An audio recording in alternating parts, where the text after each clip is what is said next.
Madness. Common.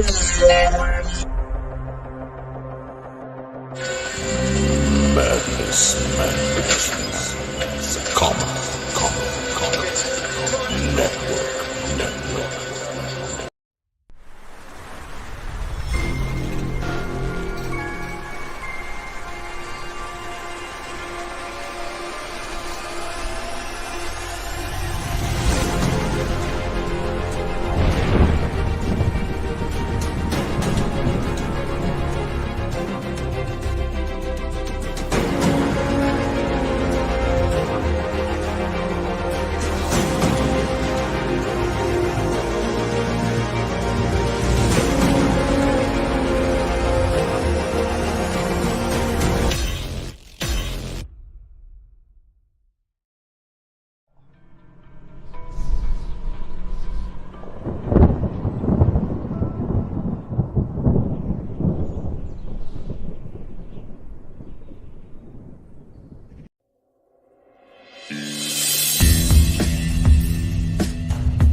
Fairview's coffee has mysteriously gone missing. Mayhem ensues when strange, coffee-craving zombies plague the city. Detective Mickey Potatoes, an overworked public servant, uncovers why ordinary citizens are losing their minds and how to stop the coffee apocalypse. But it involves the mafia. And when you're dealing with mafia crime families, nothing is ever easy. The mafia controls everything in the city, including the police, including him. If he breaks the mafia, they will break him. So, the city is without coffee. The city is burning before his very eyes, but he's powerless. Detective Potatoes has the power to stop the coffee apocalypse, but if he does, he could lose everything.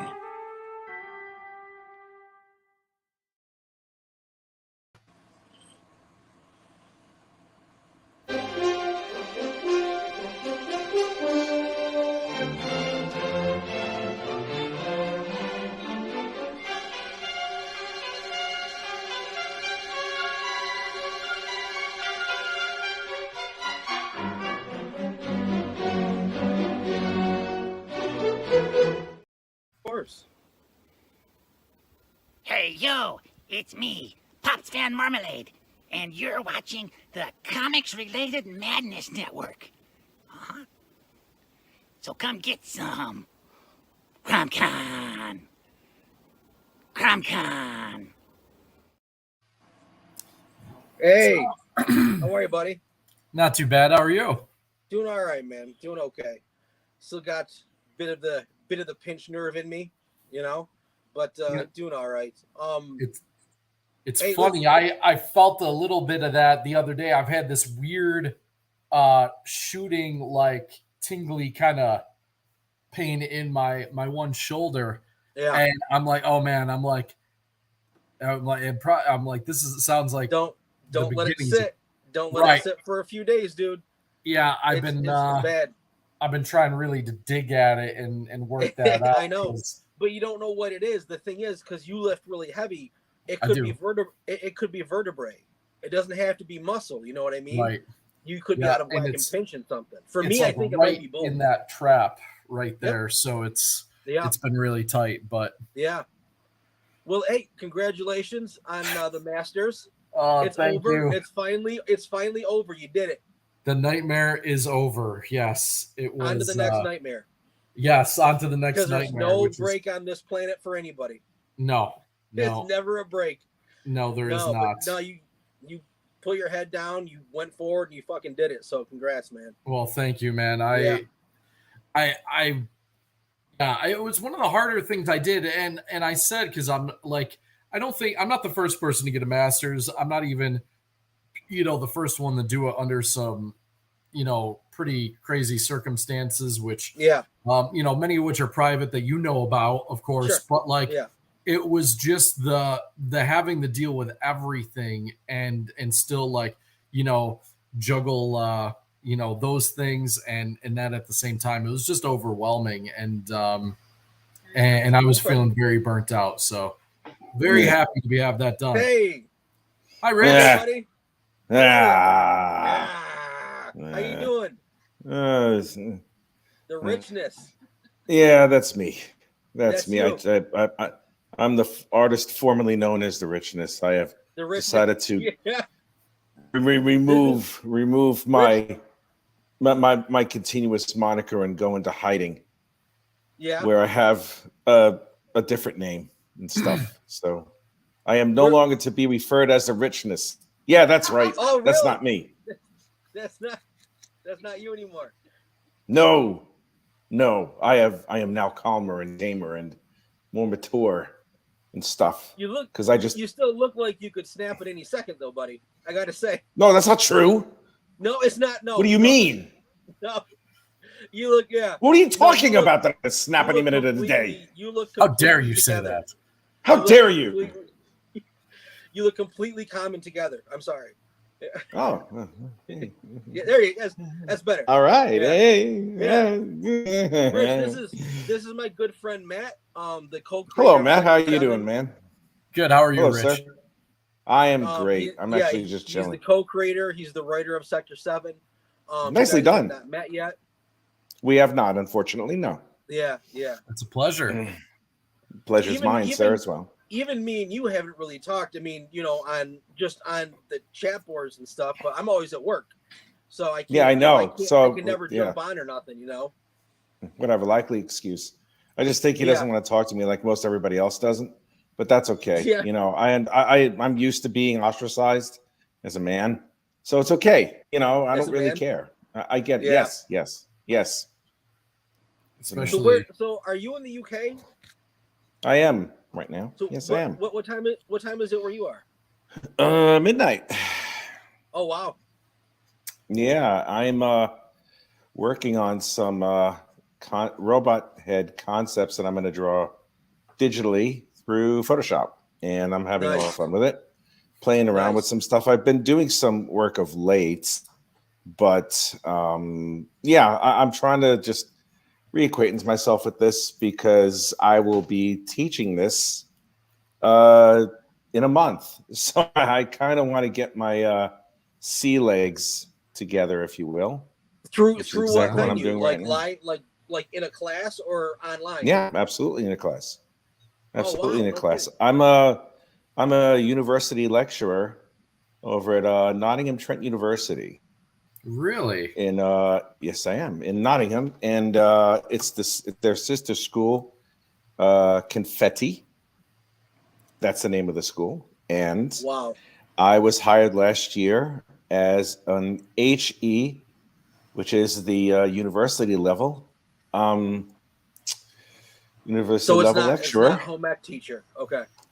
No, it's not. It's not home ec. You're not. No, burning the waffles no, in- no, no, You're no, not burning the waffles no. in Nottingham. Okay. No, I am not burning waffles in Nottingham. That's by the wayside. I used to burn. Burning the waffles is code for another type of like cooking, if you know what I'm talking about there, pal. So you got to be a little careful there, man. Oh yes, it is. Is it yes, really? It is. I have not. No, it is not. But I'm just saying it is now. So yeah, I was gonna say, I I think just about anything can be a euphemism in Britain. Like, yes, it is. Everything is. Like you can turn anything into something dirty. Like, yeah. The Brits really love their innuendos because they don't have the balls to just say it. You know, because yeah. It's like, hey. You guys really flip the pancakes there, right? You know, like that kind of, like anything can just get turned into something dirty. I don't want to say it because you're helping me let my id come out. it's like I don't know if I want to do that on the first time I'm on Romo's show because I don't want to embarrass him completely. So with your type of personality, which is definitely more out there for the UK, how do you get along with people there? Surprising. Well, really? Because it's not as upper crusty as you think. I mean, the sense of humor here is a little guarded, but I think what it is that, you know, as long as you project a good energy and you don't, I can't believe I friggin' said that. Where's my chai tea now that I said that? Project a good energy. I'm gonna go get you. I know, right? What the hell? Where's my chakra and my? I just finished my Reiki massage a minute ago. That's the stupidest thing in the world. A Reiki massage. It don't even touch you. It's like why? All right. Anyway, I'm not going to get into it because I'm going to get really naughty if I do. But as long as you're as long as you're a good human being anywhere in the world, as long as you're a good person, and you project a form of respect, and you're not an ass, you know, it's just, you know, I mean, sometimes language can be a little bit of a deal maker. You know what I mean? Because there's so many terms that we have here that is commonplace there, but they're really bad insults here. Like the word "see you next Tuesday." Yeah, dude. Oh my God. Yeah, they say it here like it's a word "the." I wanted to move to the UK just so I could say that word more freely. Oh, I just say it. You know, it's I mean, really bad. It's really bad. Even even the way it comes out of your face, it's like heavy and dirty. Like it's really bad here. Oh, but it's like a national pastime to say it. It's like they say it at also. They say it all sorts of sporting events, and you know, kids say it, which I think is the funny. Oh God, it's the funniest thing. I went to one of these. I went to one of these independent wrestling matches. Yeah, they have those here too. You know, and there's a whole bunch of kids like between the ages of 5 and 7, and I'm like, you smell like poo. You know, I'm trying to be, you know, reasonably clean in front of these kids. So do you mind if I just can I make this like a PG-13 thing where okay. I don't care. Yeah. Oh, okay. Well, it's the funniest thing is like the 5-year-old walks up to the ring and says, "Oh, you fucking cunt! Make sure you don't take the wrong bump." And I'm just like, never give this guy free reign, man. What's wrong with you? Now I gotta put the I was like, this is a 5-year-old kid. He just walks up and says, "Oh, you fucking cunt!" And I'm like, I love it. Oh God, that's what so the good. hell? Yeah. And the parents are laughing their asses off. It's the best. It's funny as hell. I wonder this. Do you think their accent kind of takes the sting off of the word? It's the funniest thing in the. It's hilarious, but the Irish. It is. The Irish say it like there's all that area says that word, but when they say it, it doesn't sound as heavy as when someone says it here. Well, it's taken much more seriously in the United States. It really is. I mean, it's really an insult in the United States. Where here, it's like, you know, it's sometimes it's a term of endearment. Honestly, now if you call a girl a slag, that's a problem. That's a problem. And I've heard that too, and it's funny. I use that here. Oh man, I mean, it's like if women, not two women, but just jokingly, you know, if I'm texting my wife or something. No. Oh yeah, it's a thing to say. It's oh, you fucking slag, and it's like, what? Wow.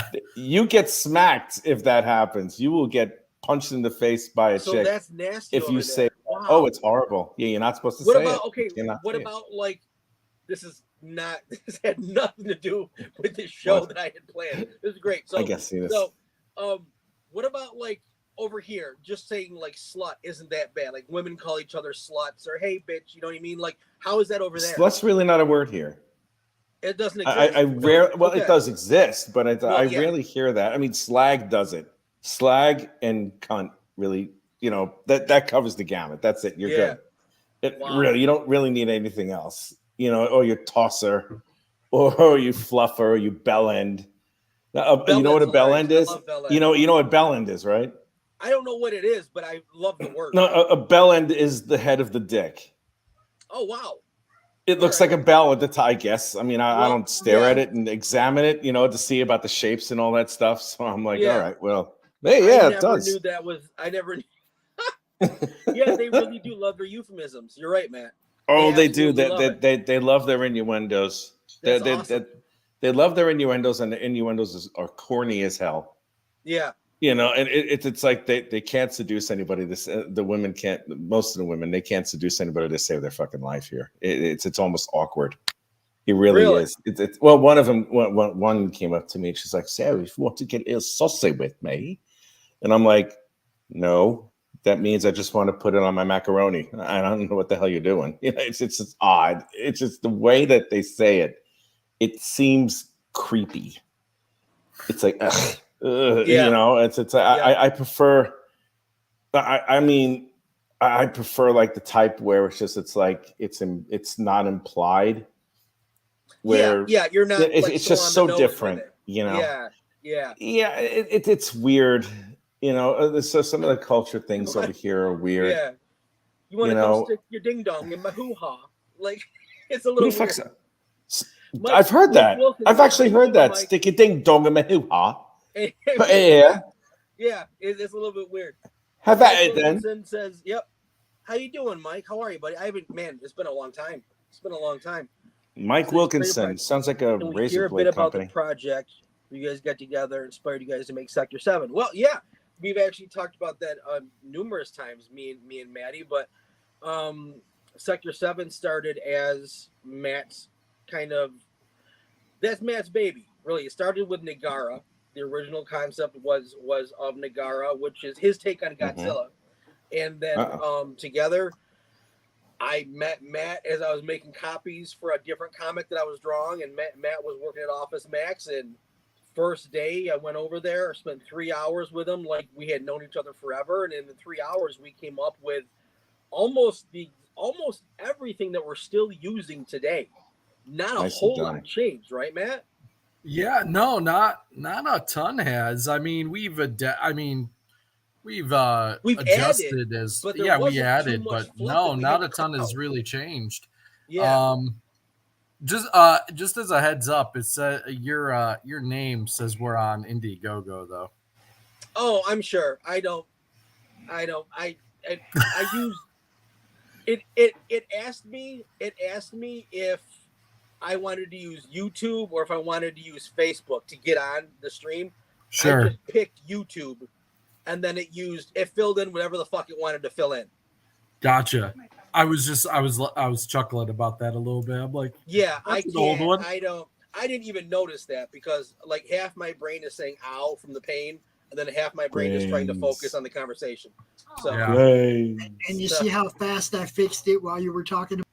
Look at that. Look at. Did you see that shit? Yeah, he just shows up like a thief in the night. He just like pops up out of nowhere, man. I don't know what he's doing. That's why he's called He's Pops, amazing. right? He just. I know, right? Behind Well, the actually, you know what? curtain. That's true. That's true. Holy shit. Badass. That was really cool. That was. So yeah, Sector 7 is Matt's baby, and it kind of became my stepchild in a way. We're married. Matt's idea that we co-created the rest of the world together. Yeah. We have a domestic partnership here going. Yeah, Tony, man, I gotta tell you, dude. I gotta tell you, Mr. Romo, you have really stepped up to the plate and taken this child on as your own. It shows that you're a real man. Shows you're a real man, not like the scrub that abandoned Matt and everything like that with that child all by himself. No, son of a bitch. No, I'm not. Yeah, that's right. I mean, that's right. You're not a bell end like the father, his baby. That's right. I've got so Brittany actually has Brittany, who's producing for me along with Pops. She has some art that she's going to share the screen with for Sector 7. Where's Brittany? Brittany's over on. We're in the bedroom. I'm in the chair, and Brittany's over on the bed on the laptop. Oh, is that your missus? Yeah, that's my. Hi, Brittany. How are you? Nice to meet you. I didn't know she was here. I wouldn't use such horrible language. Yeah, Hi, Brittany. Okay. We use it all the time. Oh boy. All right. You should. Okay. He said it, not me. Oh boy. Brittany's my bad bitch. She's okay. She's good. Wow. All right. I'm scared now. I got lucky. Yes, you did. Yes, you did. Way out of my league. Throw this out there now. She shared this screen up. I'm the one actually sharing the screen. So just tell me where you want me to go. Okay. She popped it up, but I'm actually the one. It's on my computer. So you tell me where you want me to go with this. If you just want to scroll down, just show some of the artwork, buddy. That's all. Yeah, let's see some of that fantastic artwork of yours. That's Rob Willis. That's Rob Willis. This is Rob Willis. Dude, unbelievable. Unbelievable. I thought that was yours, man. No, dude. God, I wish that was mine. He draws the characters better than I do. It pisses me off. Let me see this for a minute. So good. Yeah, that's game changer stuff. That's game changing. It is. Like as a cover that is artist, game changing. I've never seen interior pages. But as a cover artist, Rob is top shelf. Absolute. Those inks are stellar. Yeah. Yeah. I am blown away by that. This is the first time lately that I've seen. I could swear they're image inspired. You know what these remind me of? Matt Ryan over Andy Kubert. For me, Ryan. For me, it's David Finch, and then a little bit of Richard. What's his name? I forget his name, but he inks for Greg Capullo when Greg's working at DC. Oh Christ, I forgot who that was also. Man, and I love the guy. Damn it, I feel so bad because he's absolutely. It was Jonathan Glapian, but Glapian, yeah. Glapian's not there anymore. He didn't something happen with that guy? Something happened between him and Greg. I think Greg threw him under the bus or something like that. But that really, said, I think afterwards they started working together again. So wow. Whether that's true or not, I wasn't there. Who the fuck knows? But who cares? But if you look at some of the line work, it's like Glapian's inks over Finch's pencils. It's so beautiful. But the textures, there's so many textures in that. Yeah, that's insane. It's unbelievable. That's what I love about the inking that I'm looking at right over there right now, because there's so much differentiation with the structures and the texture. That's not easy to do on a cover of that size and caliber. That's just insane. That had to have taken a while. At least a week. Weeks, yeah. Oh Jesus. Yeah, absolutely unbelievable. So this that's why he's a cover artist. Yeah, right. This is coming up. This is my stuff. This is your art. This is me. Yeah, these are interior pages. Dude, forgive me. I thought I love your art also. It's okay. Shit, you're a better artist than I am, and I'm pretty fucking good. I drool over Rob's stuff too. No shame.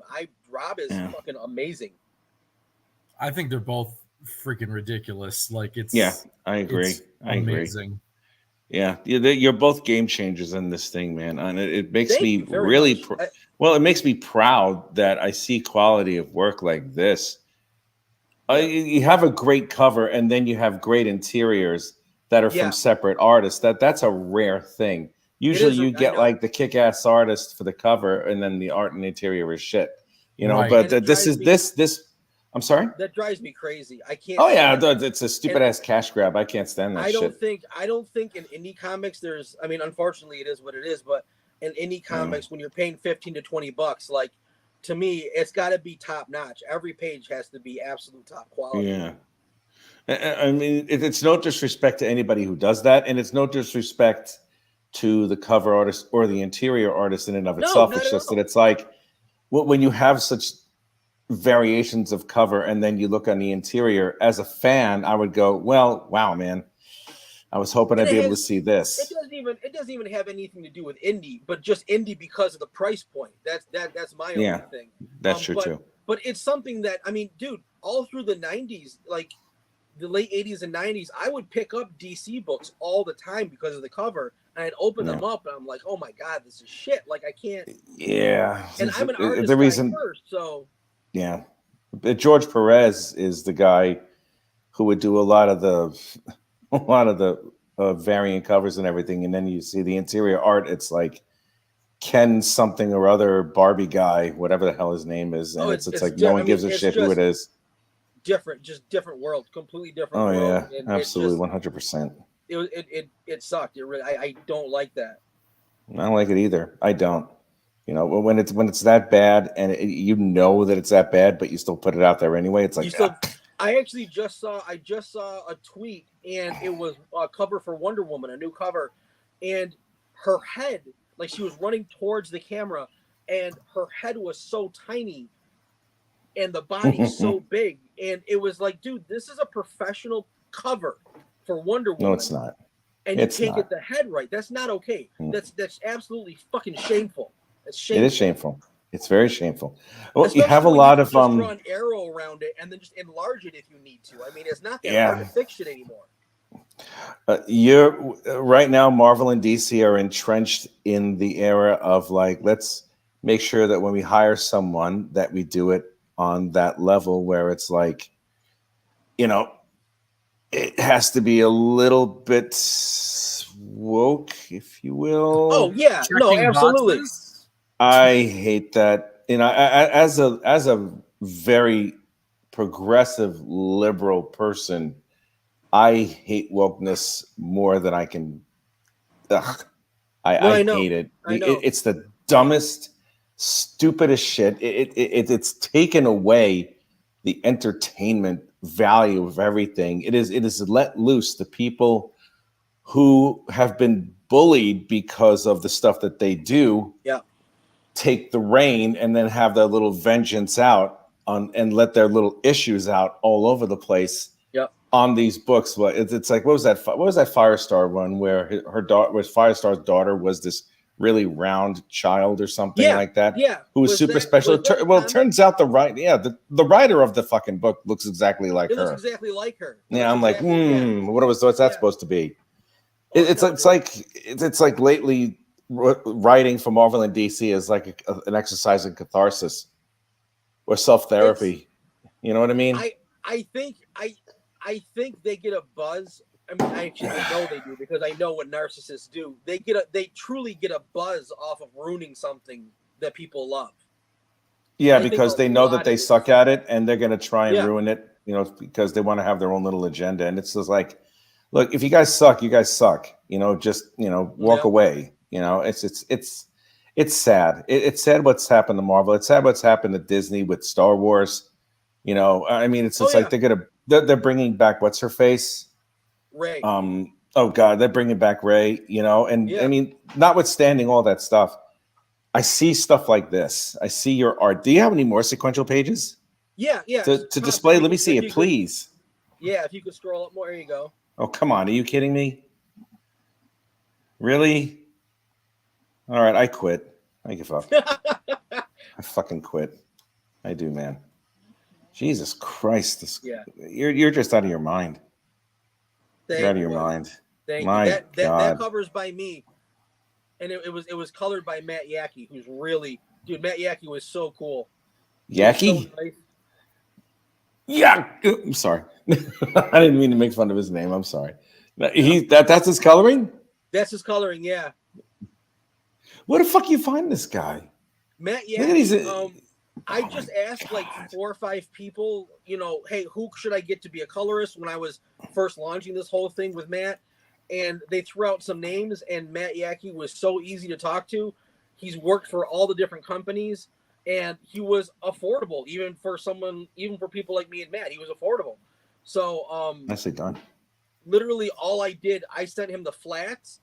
He sent that back to me, and I didn't have to have any conversation of changes or anything. It was like almost one and done, and I was so pleased.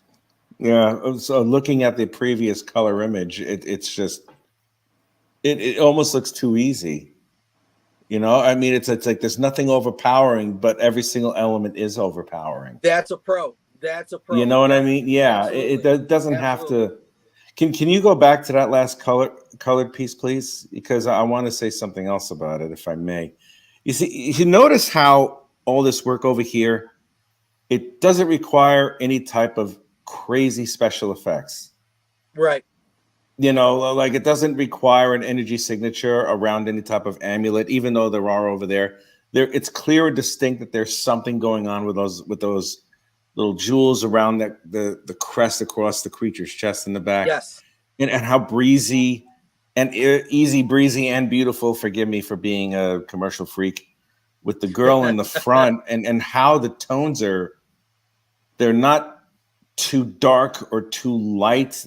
I mean, given the ambient light that you have there, it just looks fantastic. This is like, I would have a very hard time if you guys didn't make one of the highest Kickstarter totals for something like this. Yeah, we're well, it's funny you struggling. should say that, because it's been a rough go, to be honest.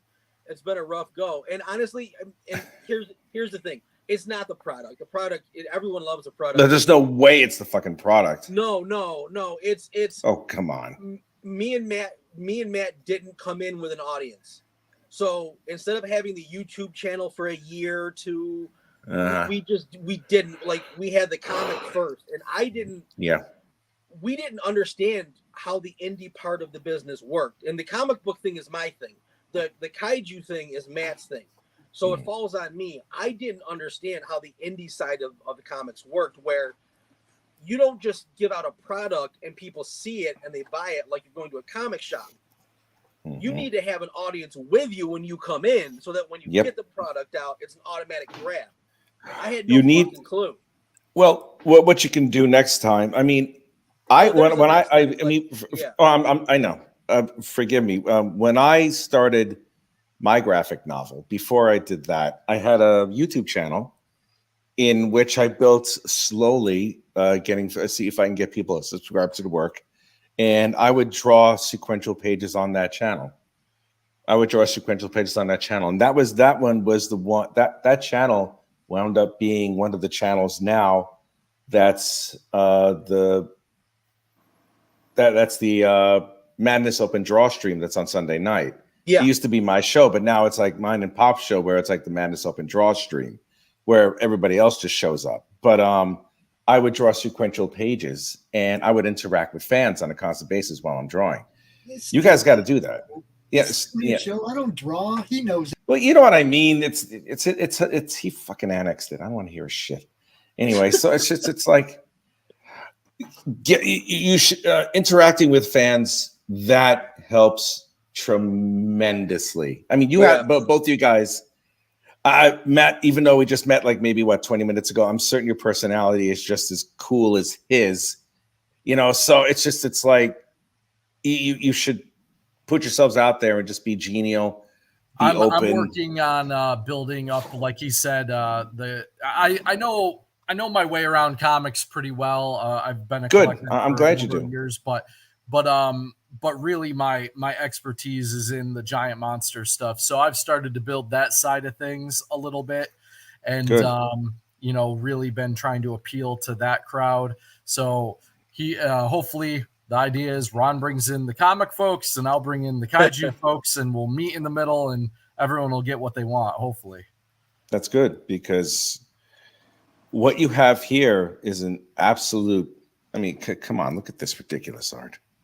Are you so kidding good. with this definition? I mean, one thing I love about Ron's artwork here, God when damn. he was doing these, like there used to be in the 90s, all these Godzilla VHS covers, and I forget the name of the artist. It'll come to me if I think about it. But there was one guy, and you just had these really cool perspective shots on these VHS covers, and you had people running, like you had the people in the foreground and stuff like that. And these just remind me of those old school VHS tapes.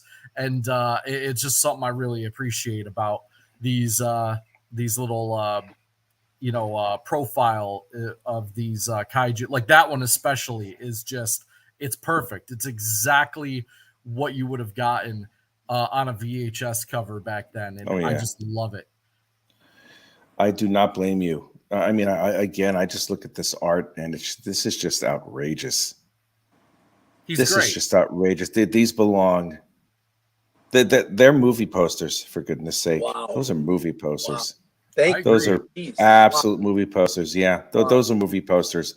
You know, with the big bold lettering of the 50s and 60s. That should be just plastered across it. It's like thrills, chills, death, destruction. Yeah. You know, it's like bloody hell, man. That's just outrageous. Like, God, you guys know what the hell you're doing.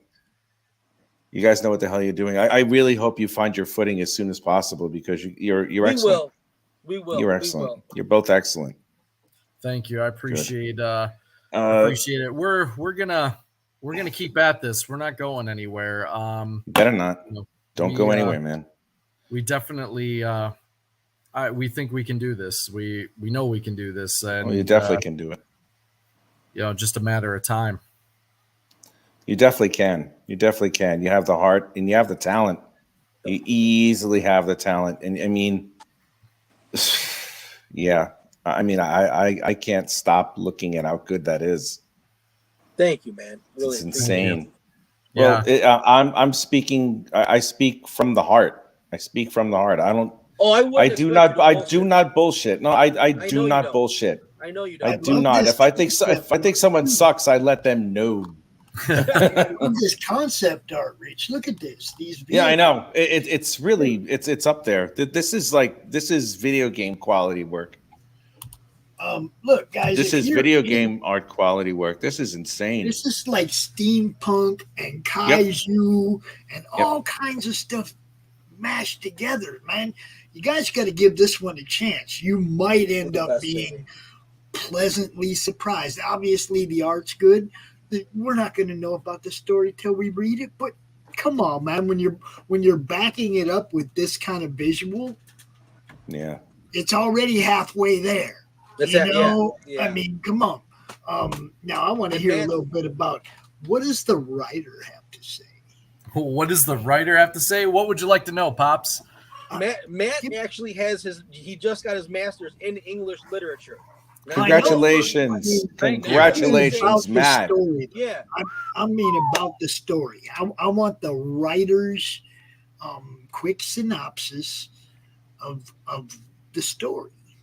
Sure. So really the story starts with one of our characters, Solomon Brand, and he's kind of the older gentleman you'll see in that cool floating chair. And essentially it begins back in World War II. There's a bit of a setup for our story, and he's kidnapped. His family is taken hostage by the Nazis, and he's forced into service. He's a prodigal mind, like absolutely brilliant. And they're doing some genetic experiments. They want to create a new type of super soldier that isn't going to get tired or anything of that. In the process, the growth hormones work a little bit too well, and they end up with Nagara. And as he's continuing to grow, they can't really control him, although they're kind of experimenting down that path. So that monster kind of gets locked away in a facility and sealed away while they build a new facility, realizing now what they have and how this is actually better than an army of man-sized soldiers. They now set out and they create 6 new monsters that are different. They were built different genetically so that they can be controlled easier. And for for some reasons we'll get to in the story a little bit, those are sealed away as well. Brand disappears for a number of years, and they never actually get unleashed. And we all know how World War II ends. Flash forward a little bit, we have the space race and the Cold War in the 60s, and we thought, well, what would happen if the Cold War became very, very hot, as it were? So that's where the images actually, if you can go to the page where they're on the moon, you'll actually see Buzz and them on the moon and looking back at the Earth as all these nuclear bombs are going off. Essentially, right there. Yep. Oh my God. So you have Neil. The reflection in Neil Armstrong's helmet there on the far left, and then you see through the visor, and he's crying as he's watching this apocalypse go down back on planet Earth. In fact, in the very middle there, you can see the explosions going off. He's standing there on the moon and looking back in just, abstract horror, as this is happening. I love those panels. Ron did a ridiculous job on them. So essentially, the world gets wiped out, or most of it, and humanity has now, what's left of it, kind of regrouped and colonized in the southern hemisphere mostly, because a lot of the top half is uninhabitable. And that area, there's an imaginary line between like where humans can and can't live now because of contamination, and we call that the veil. So if on some of our logos and stuff like that, you'll see beyond the veil. That's what that's alluding to. And then over a number of years, Solomon Brand reemerges, and through his technology, he completely revolutionizes everything from transportation, power production, food, healthcare, all these things. Like, people are living much longer now. He's eradicated a lot of the problems that plague our modern society, and he's kind of created this utopia, even though there are many places people can't go, and resources in terms of like mining metals and things like that are scarce. That's why you see some of those older technologies being repurposed that Ron came up with, which is absolutely brilliant. And so he has really saved the world in a lot of people's eyes. He's the savior of mankind, and really given people enough. And then as time goes on, he hires this. He's now become kind of a recluse, and he chooses to kind of just live a solitary life in his mansion there. And he hires on Tetra as his personal assistant, and she's a brilliant mind in her own way. And he was very intentional in who he chose. And then some disasters start to happen around the world at our cities, and you got to remember, there's only a handful of these sanctuaries really left, and so he kind of recognizes some of what's happening, and that kind of starts our adventure off. Cool. That's forgive me. How much more do you have on this campaign? A lot. Or has it ended? A lot. We're sitting at about $460, 16 backers right now. Yeah. I mean, it's a long way to go. And look, long way to go. What is it, like probably 12 days left, 13 days left, something like that? I don't even know. Oh my God. But you guys got to understand, it takes more than just my network. You got to get out there. There's a lot of other people that do this. A lot. Yeah. Finding them is not always easy. I try to make sure that, anytime I tell everybody with the show, man, make sure you drop in the madness so people like you that have a campaign can find other shows, not just the ones in the network. There's Ryan Permisson. There's quite a few. Cody at Comic Chat Authority. There's quite a few other people that do shows, and the only way you'll find them is scrolling through the madness and going, oh, I don't recognize that show. I'm gonna get a hold of that dude, you know, and you go for it, right? Yeah. Rich's live stream. You can't just hang out in the madness. You got to go outside the bubble, you know. Yeah. Don't hang out at Rich's draw stream. It's a scrub. One of the things that is cool about the madness is a lot of the shows have different audiences, which is why I encourage you guys to go in the chat in each other's shows and drop your links. Because those people watching that show might not have no idea who you are. You see what I'm saying? Different families. Yeah. Okay. The past, and definitely, I have not been in the game as much as I need to be the past few weeks. You know, Ron was talking about college and everything, and just out of necessity, out of pure survival, I just wasn't able to spread myself any thinner. So I was very quiet over these past couple of weeks. But for good reason. I mean, it is what it is. You know. Yeah. What I mean? Don't blame yourself on anything like that at all. It is man. what it is. And I mean, we need to get outside the bubble, absolutely. But we're so new. We're still finding bubbles. You know what I mean? Yeah. So that's what I'm saying. It'll all happen. The problem that's what I'm saying. Go look for them. Go look for them. Get seen. But mainly not even the madness shows. There's a ton of YouTube channels. Oh yeah. You know, some of them is like, okay, they have certain mods that drop people's links. Okay, like so you get to know the mod, you become friends with him. Say, hey man, can you drop my link once in a while over there on dude's channel? And before you know it, your links being dropped on the bigger shows and the bigger shows and the bigger shows. You got to get known. You got to talk to the people in the chat. Hey, yo, it's me, Ron from RomoArt. You know what I mean? It's like make friends, make lots and lots of friends. Yes. Then people are more apt to take your link and show it to other people. That's right. You see, make friends. That's I guess the easy and networking is king. It sure is. Okay, networking. The more people that know who you are, the more people that might talk about your art. The more people that might talk about your story. You know, so be friends with everybody.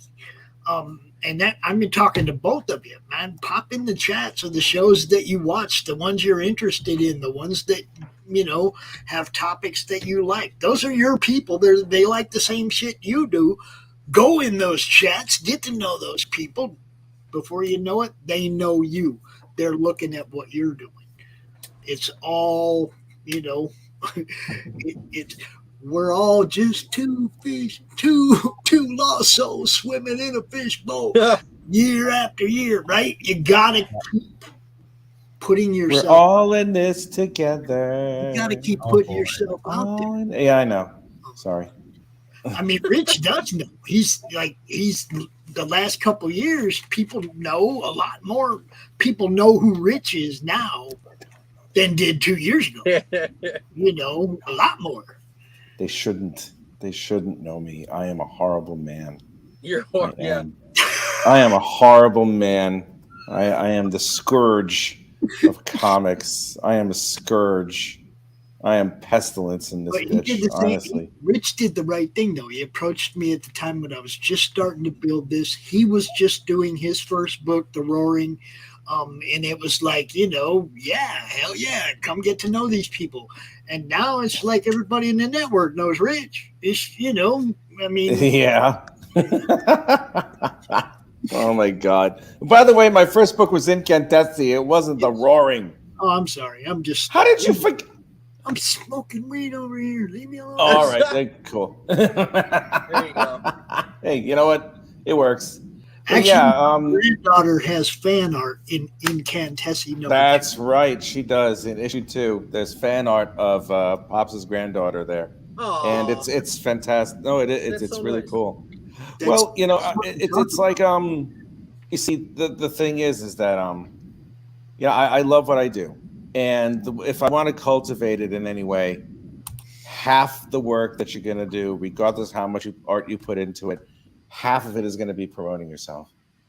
Yeah, you have to be an attention whore, and that's a real. It's less than an eloquent terminology, but it's also the truth.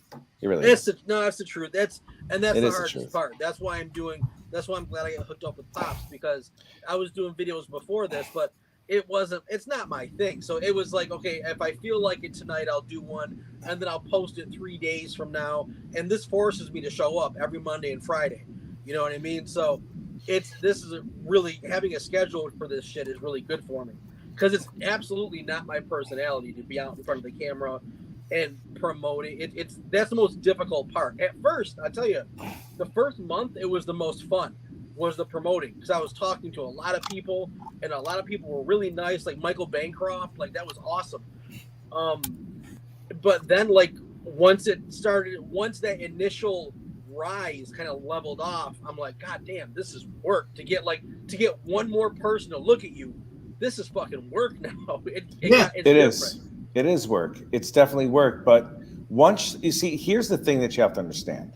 Once you capture that audience and you produce the work that you do, and they love the work that you do, that particular member of the audience stays with you. And the only thing that you can do is just continuously go up. That's it. The only thing you're going to continuously do is just continuously go up. And especially with the quality of the book that you guys have. I mean, the story that Matthew talked about before with what you guys are doing, and how this is being put together, and it's really one of the better put together books that I've seen in quite some time. I'm not blowing smoke up anybody's ass either. It's a professional opinion. I used to do. I did this for quite a while for a living, and it's like, you know what you're doing. Now the only thing you have to do now is just get yourself there to the point where everybody else knows it. I've seen some kaiju books. Yeah. Okay. I've been doing this for 4 years. I've seen some kaiju books, but your kaiju monsters themselves are the best collection of, I hate using the word diverse, but different freaking kaijus. Okay. The art's badass, but you got very distinct, different. They all have a description that you give them a backstory. It's not just, that one's tearing up a city and go save a city. No, it's like you're giving them personality, complete life, right? It makes me so happy to hear that, Tops, because one I gotta give credit. So for most of these, Ron and I would kind of spitball. Like, I would say, this is what I have in mind. This is what, I remember describing the rhino guy with the huge fists and everything. And Ron ripped that dude from my description right out of my head and put him on paper, and it was amazing. I was so blown away. So I couldn't do this without him, because he really, we're like yin and yang. We just work together. We're just two halves of the same whole, I guess. Yeah. And, but I love the genre and what I really love about those old Godzilla and Gamera movies is each kaiju was unique and it had a personality to it. Yes. It wasn't just eye candy in the background for the people to shine, although I think our characters shine as well. But each one, I wanted people to look at this and be like, no, that one's my favorite. That is awesome. I want that's my monster in this, right? And because growing up, that's what we all did with Godzilla. Some people like King Ghidorah or Rodan or Mothra or whoever, Godzuki. I love Godzuki. Right. Godzuki. That was the greatest thing ever. I had my son, he's 16. He loves, most of the fandom doesn't like the movie Godzilla's Revenge, but there's an Oni inspired ogre kaiju in it named Gabara, and he loves that one. I do too. They each had this distinct kind of personality to them, and I worked really hard writing the names for them, just because I feel like that's one thing a lot of American style. Like whenever we try to do this, we don't seem to always get it right. You know, and I've seen that in a number of different ways. So I was like, I really want these names to kind of flow and sound like that era. I want it to sound like, you know, the Japanese kaiju films from, you know, my childhood. I do not blame you because that stuff is so damn good. So damn good. How many days do you guys have left on your campaign? 13. Okay. How much more do you have to? I mean, how much more do you have to go exactly? About 3,300. 3,300. What? Whoa! Holy fuck! Really? Yeah. I Holy can't nuts. believe this one ain't getting the love, Rick. I'm really shocked that this. He has to get on one of the. Oh wow! Holy shit! Yep. Yeah, we again, like, we can throw our hands up and say, I have no fucking clue why. I don't know. We haven't hit the algorithms, but no one really knows what the algorithms are because they're changing every day. To me, again, the fact that we came in without the audience first really is what did it. That's the only thing that I can see. If I were to say, okay, what did we do wrong? It's not the product. So how do we approach it? Well, the biggest thing is having your audience first, and we just didn't have that. And that takes like at least a year, and we've only been doing this for like 5 months, you know? It's a grind. I mean, it's a grind. It's like, I want you to talk to Laurie from Tuesday Morning Brew and Carissa from Worthy Chaos about all the different freaking shows that they went on during their campaigns, because they went way outside our network, outside our network. Okay. Yeah. They were all over the place. Now, Carissa's doing good. Laurie's doing good. Maybe some of those shows can give you the boost that I can't. You see what I'm saying? At the same time, it's a grind, dude. Whether it's a network or a show or a new comic concept, a new creation, it's all grind, man. And so much of it depends on luck. You guys know that. So much of this depends on luck. Oh, yeah. Yeah. Seen at the right time by the right group of people, you know. This thing should be smoking. That's all. Yeah. Let me ask you a question. Are you now? Is this the first issue? Is this the first issue? Yeah. Yes. All right. Are you in production for the second issue at this moment?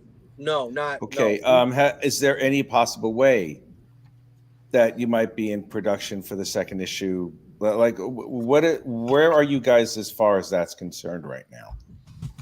I mean, everything is written more or less. We have pretty much.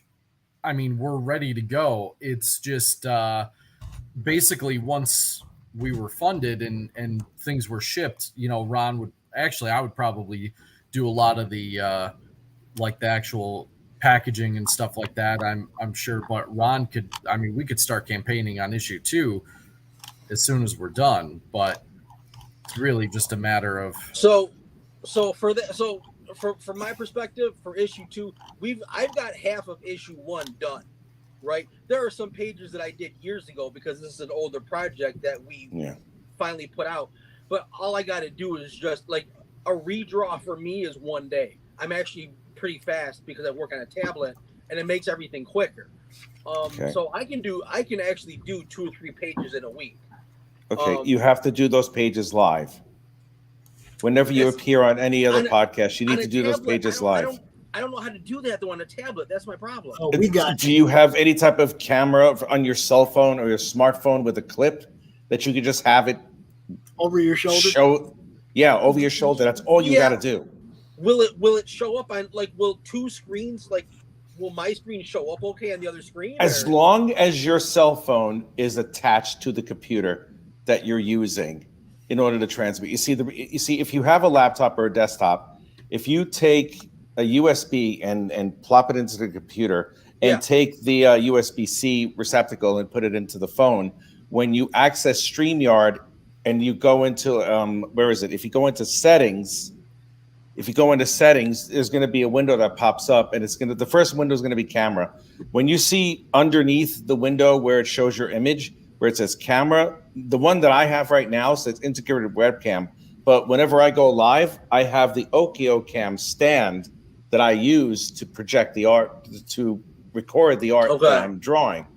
It'll give you that selection, and you just scroll down to it, make sure that it's activated, and then the camera will switch to that phone or to the camera, whichever one you're pointing down to for the art. And then, even though your face will not be there, your art will be there, and people will see the process and how you create. And I will tell you this, there is nothing more alluring for anyone who loves comics than to watch someone create a comic book page. And the way that you're creating comic book pages at this pace, dude, I've had many a women respond, and many, well, because I'm a whore, but it's like, I'm a man whore. I can't help it sometimes, but there are so many women have looked at this stuff, said, "Oh my God, the way you move your hand, it's so soothing." It's like, it's the creativity of the whole fucking thing.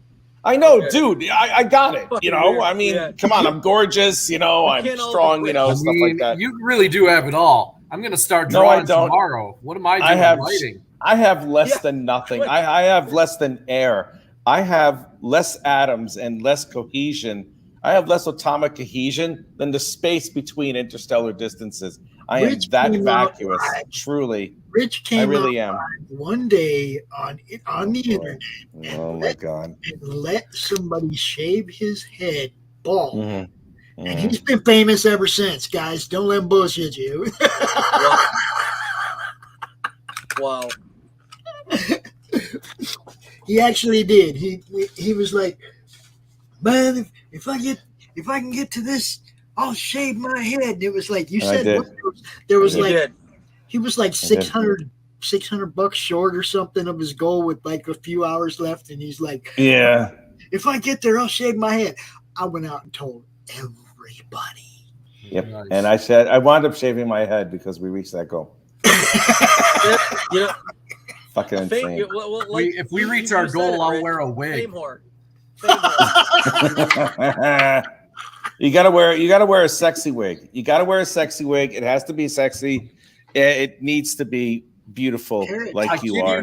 I kid you not. My students, I have a bright like crimson red wig that looks like the fast food joint Wendy's, right? It looks like that color hair, right? And and I will wear that around, and my students think it's the most hilarious thing in the world. They should. It's awesome. They die. And then I've got the pink wide rimmed Elton John glasses. I'll wear both, and I'm the most popular teacher in that place. Why am I not surprised? I am not surprised. Dude, get a slag wig. Oh, God, slag wig. Oh man, yeah, I'm gonna shave my head bald and then wear a bald cap and confuse everybody. Research. If you're gonna dress up as a slag, research Essex girl. Okay, that's an Essex girl. It's like Essex girl who goes out. They wear the most impossibly shortest skirts that I've ever seen in my entire life, and they should never wear anything that tight ever. It's like you ever get the feeling of an overinflated muffin? If you ever see that, that's what it is. Yeah, that's what it is. An overinflated muffin, and you look at it, you're like Jesus H, mother loving tap dancing Christ. How long did you exhale to do that? It's like they had to let all the air out of their body, somehow surviving. Like they had to walk into a vacuum chamber, suck all the air out, put the clothes on, and then come out, and then before they suffocate and die. And then it's like, yes, let's cake every single color of the spectrum of makeup on our face, like we're adding a topographical map on our face pit. It's like, ew. So yeah, if you're gonna do something outrageous like that, do that, because that works. Do that. Rich, I shaved my head for this shit. I am from Brooklyn. There it is. Okay. Yeah. We're in New York. We're in Western New York. Nicely done. Buffalo. Whereabouts? Right between Buffalo and Rochester. Smack. How the hell do you guys have a football team? How is that possible? Oh, I don't fucking. Because we're awesome. I don't follow it. I don't know, man. The Buffalo Bills. You stop right now, Ron. This is my territory. You leave my Buffalo Bills alone. Buffalo. Yeah, so that's where. So there's Brooklyn. Then that really does say it all. I totally get you. Yeah. I don't know, man. I mean, the Buffalo Bills were great when they got to the Super Bowl 4 times. Wait, they lost. Shit. Yeah. Same quarterback 4 times in a row. Listen. What? I don't. The Giants never did that. As a matter of fact, they beat the Patriots twice. Yeah. But the Giants also. They're in New Jersey for one, so they can't have New York in their name.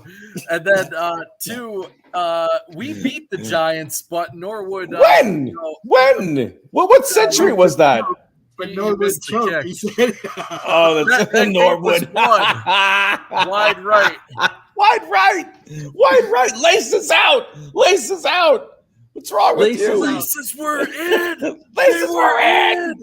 Finkel. Yeah, Einhorn. Finkel. Einhorn. I love that. Oh movie. my god. Oh yeah. Jesus. Well, in truth, the Buffalo Bills, when they went 4 years in a row, no team's ever done that. No, they have not. They lost. No team has ever done that. Not even the Steelers. No, and not even the Steelers. I was when they lost that first one. I was 5 years old. I remember watching. Oh my god! I was 6 when they obviously they lost the Redskins the next year, and I remember after that game I cried. I was so brokenhearted because and it was just funny. But I can say I'm not a bandwagon fan. I am really enjoying the team the past few years, but I watched every single season when we were getting our just butts handed to us by the entire league. And, nice. We'd start off 5-2 and we think, yeah, we could do it this year. We could go to the playoffs. It was just, and then the ball drops. 20 years of missing the playoffs. So I feel like I have paid my dues as a fan. I'm hoping we get that ring. This town really deserves it. No, it doesn't. Yeah, it does. No, it doesn't. I think the fan base here does. New York. Buffalo? Oh my God! What a shit! Yeah, no. It's an absolute shithole, dude. He said the loud part art loud. Not that it wow. Not that it always was, but dude, football pain. Listen, we're right in the middle of Buffalo and Rochester. We are. So anything awful in Buffalo and Rochester is headed our way. It's coming. Right. It's going to be horrible. Yes. I have my own version of football pain. Okay. The Vikings. Okay. I have my own version of that. Okay. Yes. You know. And the thing is though, I get it. Buffalo's, the as fans though, I don't know of very many fan bases other than maybe the Vikings and things like that are as devoted. We were selling out the stadium. We were selling out our games when we hadn't been in the playoffs in 20 years. Devoted to a team that's never won it. It's ridiculous. Yeah, exactly. And it's been there 4 times, never won it. That's ridiculous. Right. Yeah, so, no, man. It's not like the Green Bay Packers, Don't say that. I heard that Aaron Rodgers is now the quarterback for the Jets. Unfortunately. Why? Nobody cares. Why the Jets pulled that shit with Brett Favre? It didn't work very well. They think if the Jets are nothing if not consistent. So that is true. I know, right? Good help is so hard to find. Jets. I hate the Jets. I love it. That was perfect. Maybe that was Pops, I love that Muppet, man. That's Marmalade. That's RJ's. That's RJ's puppet. Yeah, that puppet has some serious identity issues after a while. All I know is I'm dead serious. Even if I could be super busy, and if I see him pop up in my feed, I'm watching that clip of that puppet. I don't know why. Oh man, that's just too much for words. I think I might have another thing with him in it. Maybe just a picture. I don't remember. I'm trying to figure this out here. I really think Jim Henson warped my brain as a child. I love Jim Henson. Who doesn't? I mean, actually, my students nowadays are like, "No, we hate the Muppets." It's like, what is wrong with you, children? Why do they hate the Muppets? What's wrong with these I couldn't children? figure it out. What the fuck? We were gonna watch the Muppet Christmas Carol, the best version of Dickens' classic. Yeah, that is good. They were That's a like good one. complaining about it. How old are these kids? Are you guys serious? How old are they? They're not. These were 8th graders, so they're like 14. Monsters, little monsters. Absolute bastards. I love them. Shits. I love them, but they're. I hate them. I don't know who the hell they are, and I already hate them already.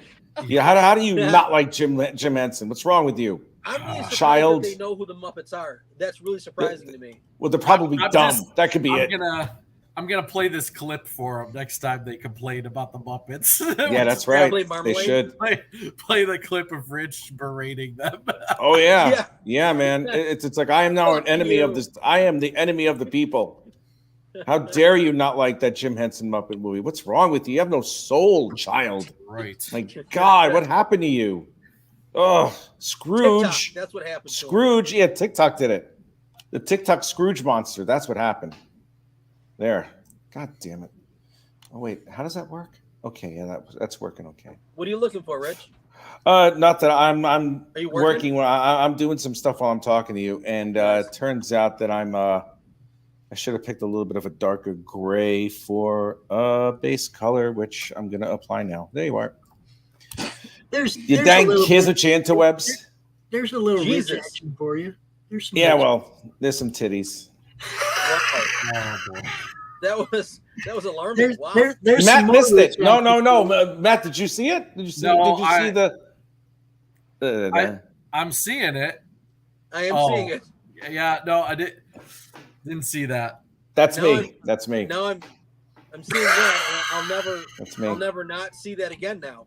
Yeah, right. That's me and all my sexiness.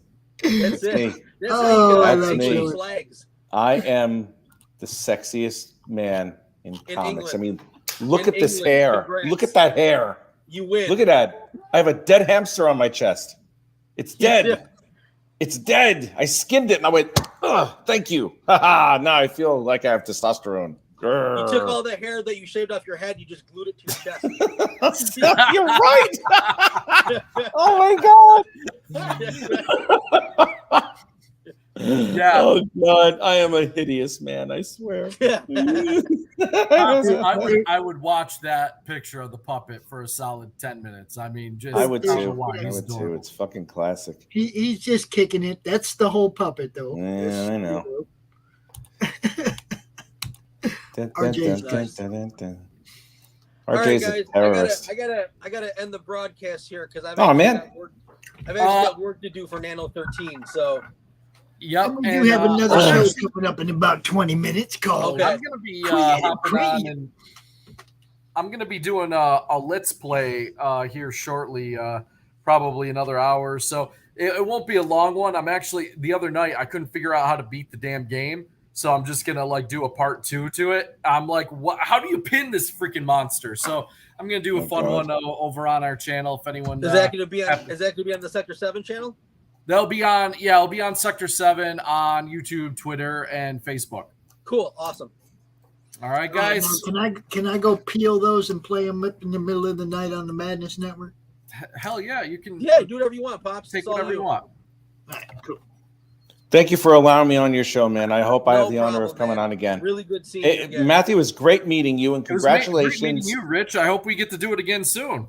Yeah. We will, and congratulations on finishing your education, and go rock your classroom, man. Good luck. Try not to get arrested, buddy. Too late. Right. See you cats later. See you, Bye, buddy. guys. Peace.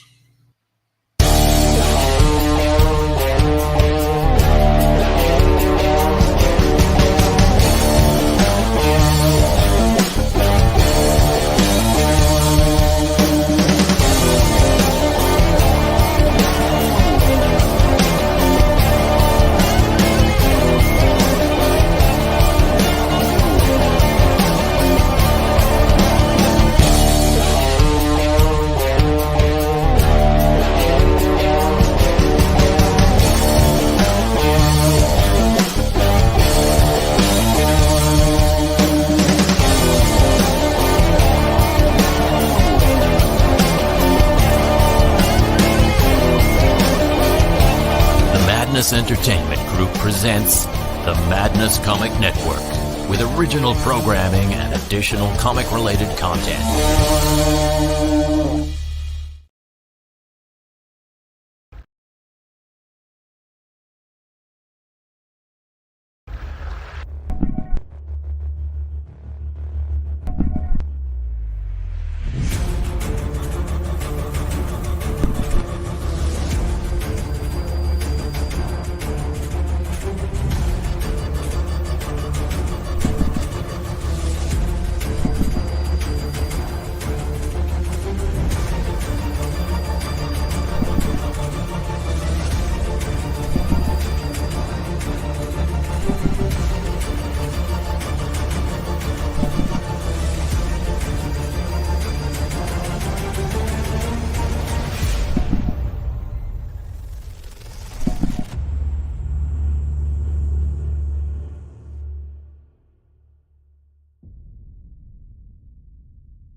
The Civil War was America's bloodiest conflict. Over 500,000 died to preserve national unity.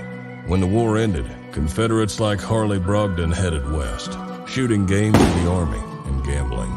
When a card game turns deadly, Harley shoots in self-defense, killing the card sharp who threw down first. Wilfred Knorr, the card sharp's wealthy father, will stop at nothing to see Harley hang. Harley flees to Cobb's Gap, an old silver mining town at the foot of the Rockies. A remarkably peaceful town, especially after dark. But the sheriff harbors a dark secret, and no one dares go into the mines anymore. Cobb's Gap is full of secrets. People speak in hushed tones of something in the mines. Something worse than their cursed sheriff. Something even the Indians fear from the deepest pits of hell. Every secret will be exposed. Bronze Star. Order your copy at bronzestarcomic.com. Nothing unusual about a 4 a.m. call to a back alley in downtown Kenton. A young woman lying pristine and unmarked on the cold, hard ground. I get to work quickly, but there's not much to go on here. No marks of any kind, no signs of struggle, just a dead Vic in the middle of an alley. And then there's that. Dead body in a dumpster that looks like a grizzly bear has crawled its way out of his stomach.